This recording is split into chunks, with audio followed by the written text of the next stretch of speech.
जब कोई उपासक भगवत मार्ग में प्रवीणता पूर्वक चलना चाहे तो बोले त्यक्त संगो, बहुत ध्यान से सुनना, जित क्रोधो लघ्वाहारो जितेंद्रिय पिधाय बुद्ध्या द्वाराणि मनो ध्याने निवेशयेत्। महान अवधूत श्री दत्तात्रेय जी महाराज, यदि तुम भगवत मार्ग में चलना चाहते हो, भगवत प्राप्ति करना चाहते हो, तो कह रहे त्यक्त संगो, किसी का भी संग स्वीकार ना करें।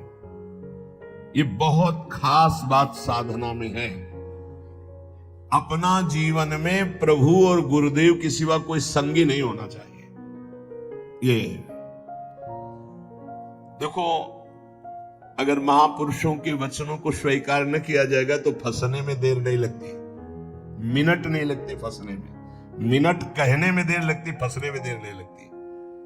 इस भोगों का राग, संपत्ति का राग, पद का राग, ये सब संग के अंतर्गत आता। संग का मतलब किसी व्यक्ति से ही नहीं है, व्यक्ति, वस्तु, स्थान सबसे है। ज्ञान का वर्णन कर लेना और स्थिति में रहना बहुत कठिन बात है, बहुत कठिन बात है, बहुत कठिन बात। पूज्यपाद सिवड़िया बाबा जी महाराज जब गंगा किनारे भ्रमण करते थे तो कानपुर के आगे एक स्थान पर योग वासिष्ठ का प्रवचन कर रहे थे। ऐसा आत्मज्ञान का वर्णन कर रहे थे, बाबा को पूरा लगा कि ये बोधवान पुरुष है। 3 दिन तक प्रवचन नीचे बैठ के सुना, फिर पीछे गए और एकांत में उनसे मिले और कहा, मैं केवल एक शब्द पूछना चाहता हूं, आपको आत्मबोध है? उनका, आप हमारे आश्रम गुरु हैं। सन्यासी गृहस्थ का आश्रम गुरु होता है। आपसे मिथ्या भाषण महापाप होगा, इसलिए प्रभु मैं वाक्पट हूं, विद्वान हूं, शास्त्रों का सम्यक ज्ञान है, लेकिन तत्वबोध नहीं है। उनका बस मुझे इतना ही। बाबा ने अपने अनुभूति, शास्त्र का ज्ञान होना एक अलग विषय है और तत्व बोध होना एक अलग विषय है। यहां परम अवधूत दत्तात्रेय भगवान कह रहे हैं, यदि तुम्हें तत्व बोध प्राप्त करना, भगवत प्राप्ति करनी है। देखो, अगर आप सोचो कि मैं प्रेम मार्ग का हूं, मुझे तत्वबोध से क्या मतलब है, तो सर्वान वस्तुतया निरीक्ष, ये तत्वबोध ही ध्यान रखना। ये क्रूरा अपि पापिनो न च सताम संभाष्य दृश्यास्ते सर्वान वस्तुतया निरीक्ष परम स्वाराध्य बुद्धिर्मम, सब में, पापी में, पुण्यात्मा में, सब में एक मेरे आराध्य देव, ये तत्वबोध ही है। बोले त्यक्त संगो, त्यक्त संगो, त्यक्त संगो का मतलब केवल बाहरी व्यक्ति नहीं है, वस्तु है, स्थान है, पद है, प्रतिष्ठा है, संपत्ति है, ये बाहरी है। केवल इतना ही नहीं, अंदर की वृत्ति है, अंदर की मान्यता है, अंदर का अहम है, अंदर के विचार हैं, उनसे भी असंग रहना है। त्यक्त संगो, वो जित संग दोषा, अंदर और बाहर से, तब वो परम पद का अधिकारी होता। समझ लीजिए बहुत ध्यान से, शायद ये समझ पाना कठिन है, क्योंकि बाहरी कुसंग नहीं त्याग पा रहे। फिर बाहरी संग की बात क्या, फिर अंतर के संग की बात क्या, अंतर के अहम का त्याग, अंतर के विचार का त्याग, अंतर की वृत्ति से असंग, अंतर की वृत्ति से असंग, वो जीवन मुक्त महापुरुष होता है। अंतर की वृत्ति से भी असंग, साक्षी, दृष्टा मात्र। आगे चलकर समझ में आएगा। त्यक्त संगो, अगर भगवत प्राप्ति करनी तो ये सूत्र बहुत अमृत है। किसी भी दृश्य, किसी भी व्यक्ति, किसी भी वस्तु, किसी भी पद, किसी भी वृत्ति, किसी भी विचार, किसी कहीं भी नहीं, हर समय साक्षी, निर्लेप, असंग, तब वो परम पद का अधिकारी। वही प्रिया जो मुस्कुरा के दे देती है। इसलिए अलवेली सरकार, जित क्रोधो, पहले त्यक्त संगो, फिर जित क्रोधो, किसी भी परिस्थिति में क्रोध ना आने पावे। कभी कभी हम अपने दोषों को गुण मान करके प्रकाशित करते कि कोई क्रोध नहीं है। अगर गलती को गलती नहीं मानोगे तो अक्रोध स्थिति को कभी प्राप्त नहीं होगी। क्रोध तब आता है जब हमारी कामना के विरुद्ध कोई चेष्टा होती है, पक्का, और क्रोध की सत्ता ही नहीं है। हमारी चाहत ही ना हो। भगवान बोलवा रहे, बोल दिए, भगवान कह रहे ऐसे चलो ऐसे चलो, वो हम बता दिए, अब ना चलो आपकी मर्जी। क्रोध नहीं आना चाहिए, भारी से भारी विपरीत परिस्थिति में भी क्रोध नहीं आना चाहिए। ये कब होगा? जब सामने हम प्रभु देखते हैं। हमें तभी क्रोध आता है जब हमारी चाहत के विपरीत क्रिया होती है और हमारे चिंतन के विपरीत चिंतन होता है। आ गया क्रोध, आ गया क्रोध, शुरुआत हो गई। अब अभद्र शब्द, दुरुक्ति, दुरुक्ति माने गाली, ये पहचान है कि क्रोध देवता पधार चुके हैं। और वो सीधे तप, पवित्रता, भजन, इसको चाटते हैं, वो इसको भस्म करते हैं, इसको लेते हैं क्रोध देवता।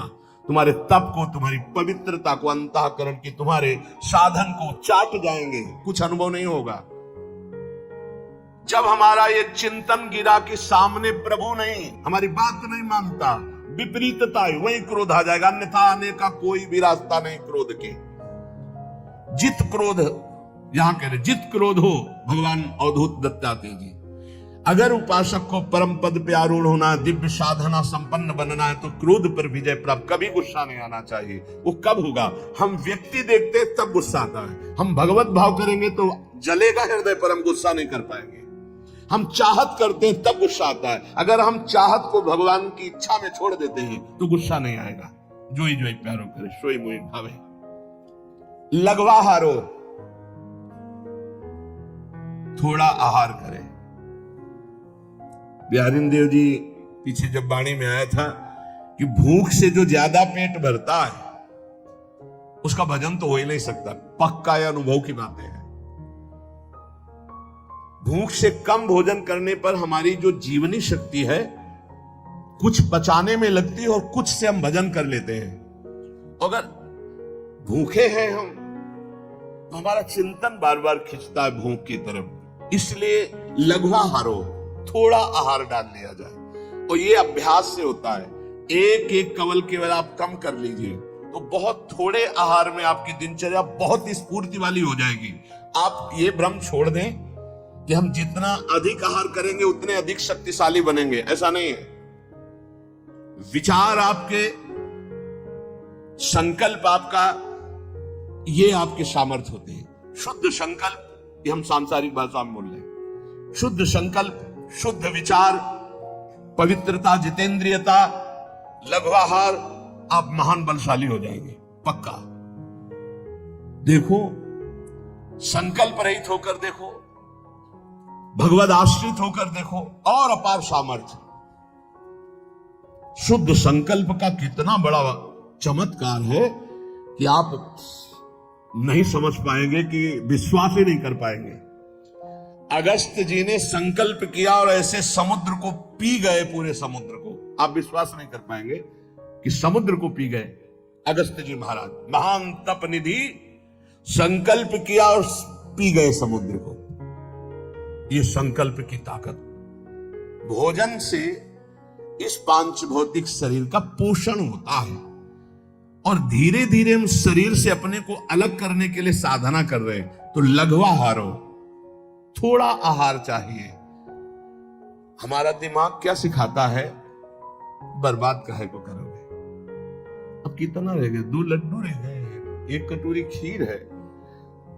वैसे तो नहीं है पर बर्बाद नहीं होना चाहिए। अन्न है ये बर्बाद, श्वास बर्बाद हो जानी चाहिए।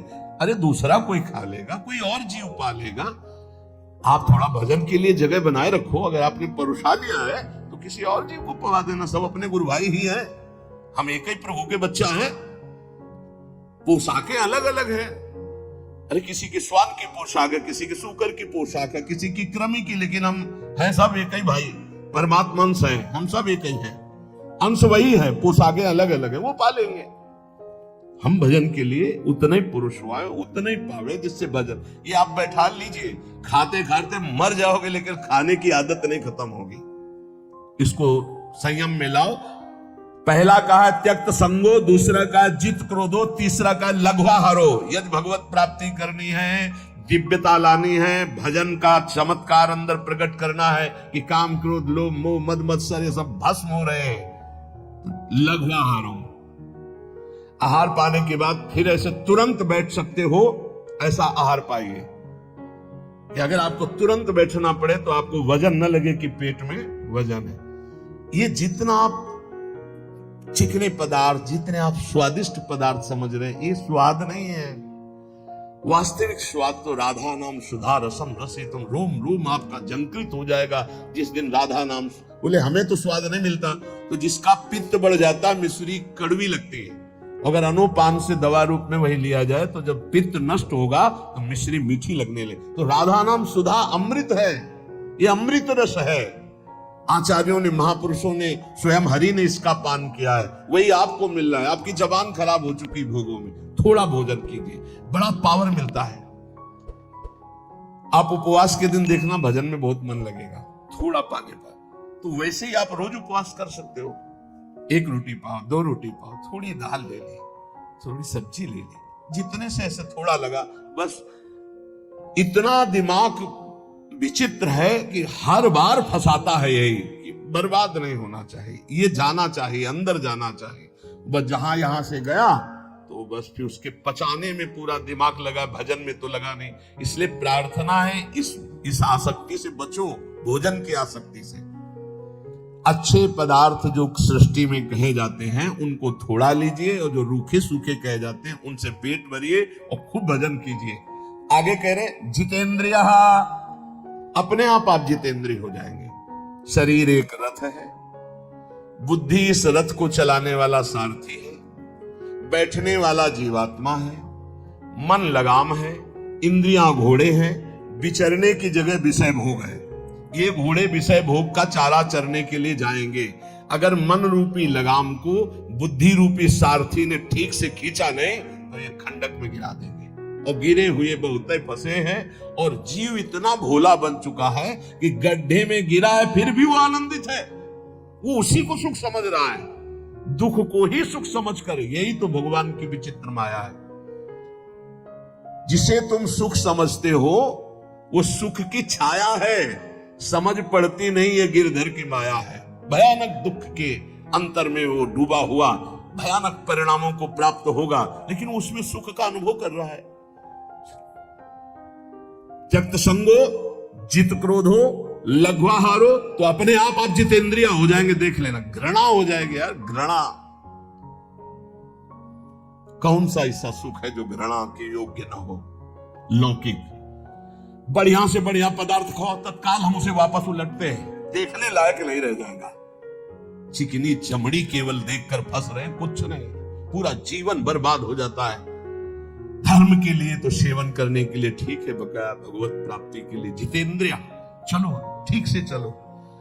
पिधाय बुद्ध्या द्वाराणि मनो ध्याने निवेशयेत्, शून्ये स्वेवावकाके गुहासु च वनेषु च, नित्य युक्ता सदा योगी ध्यानम सम्यक उपक्रमेत। श्री दत्तात्रेय जी महाराज कह रहे हैं, बुद्धि को परमात्म चिंतन से इतनी बलवान बनाओ कि अपनी इंद्रियों के द्वारों से घसीट कर उसे भगवान में स्थित करो। हर इंद्रिय द्वार बंद, अंतर्मुख इंद्रियों को करके परमात्म चिंतन में लो। शून्य स्वेवावकाशेषु, एकांत स्थल में कुछ देर बैठने का अभ्यास करना चाहिए। एकांत सुख मास्यता, 24 घंटे में 48 मिनट का तो रख ही लो शांत एकांत। अपने कमरे में शयन के समय आधा पौन घंटा अगर आप निकाल पावे, बड़ा आनंद आएगा।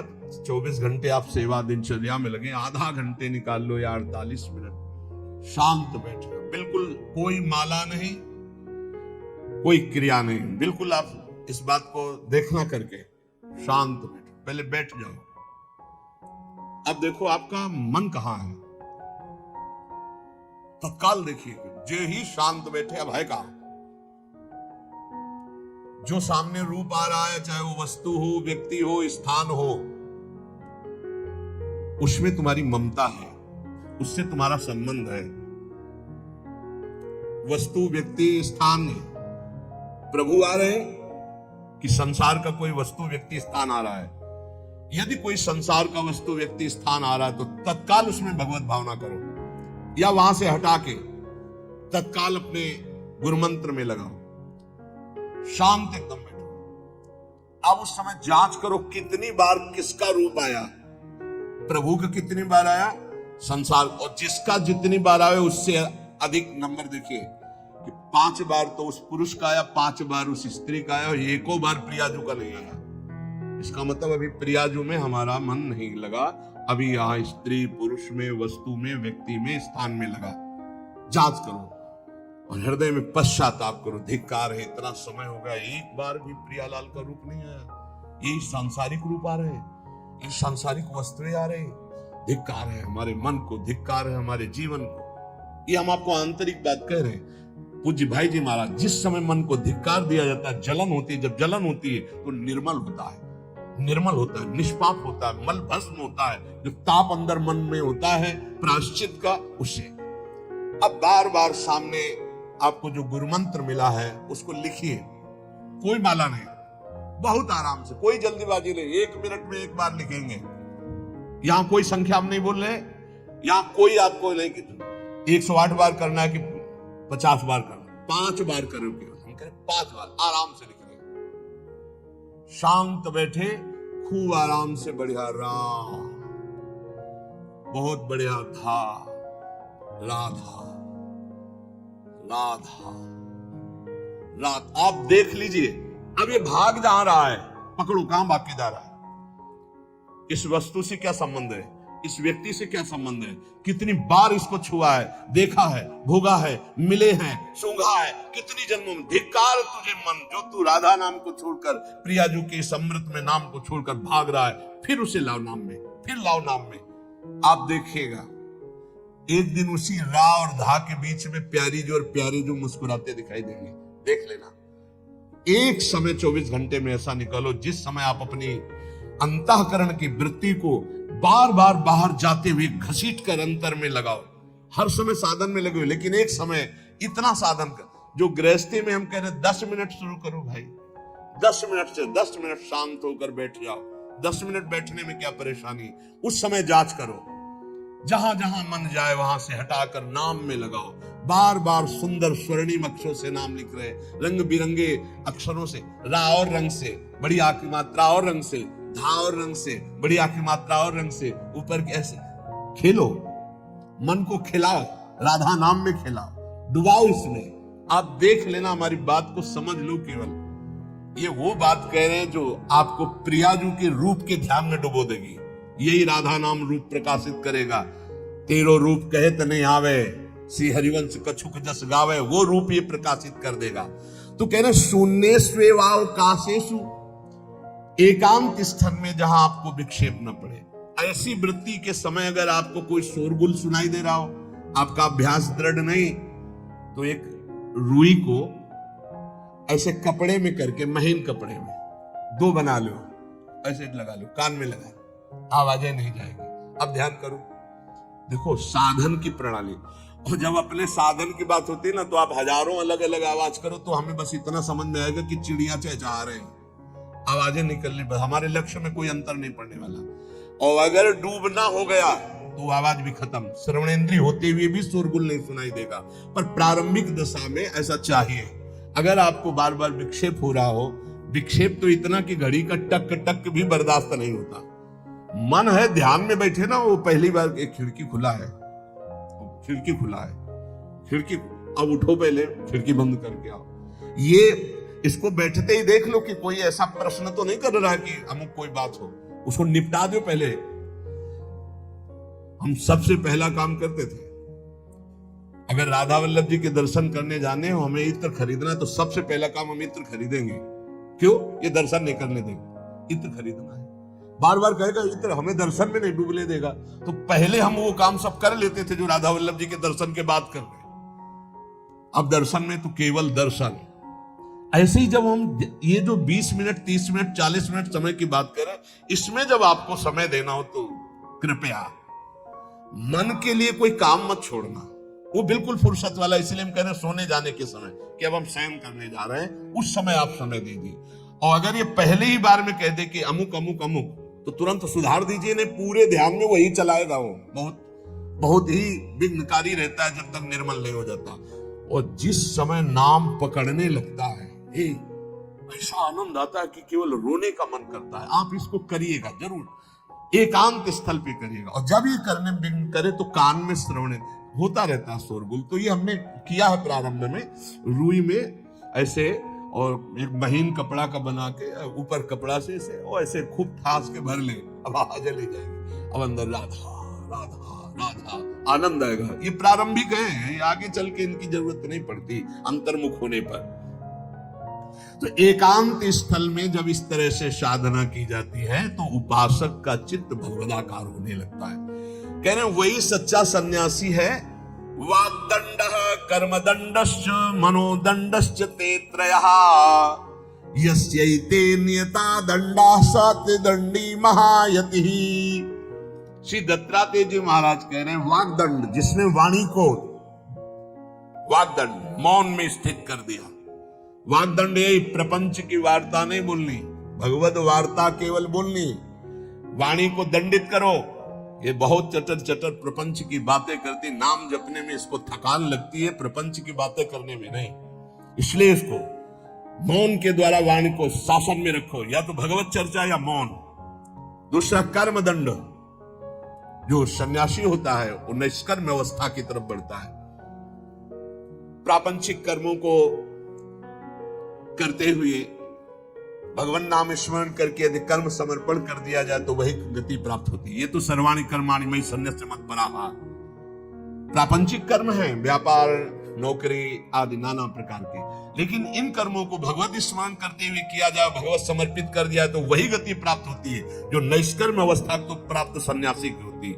3 दंड होते हैं, वाग्दंड, और एक होता कर्म दंड, शरीर को निश्चेष्ट रखना, निष्क्रिय रखना, और मनोदंड, मन को निसंकल्पित रखना, कोई संकल्प न बनना। इसे संन्यास भाव को प्राप्त महापुरुष की अवधूत स्थिति तक पहुंचने का यह रास्ता है। वाग्दंड, कर्मदंड, मनोदंड, वाणी को मौन के द्वारा, शरीर को निश्चेष्टता के द्वारा निष्कर्म स्थिति के लिए, और मन को निसंकल्पता के द्वारा, कोई संकल्प न बनावे, ऐसा का ऐसा, ऐसा नहीं, जैसा प्रभु जब जाए चाहे जैसा, हमारा कोई संकल्प विकल्प नहीं। वाणी से भगवत चर्चा, शरीर से भागवतिक कर्म, नहीं तो संसारिक विरत बहुकर्मा, निरत निरंतर सज्जन धर्मा।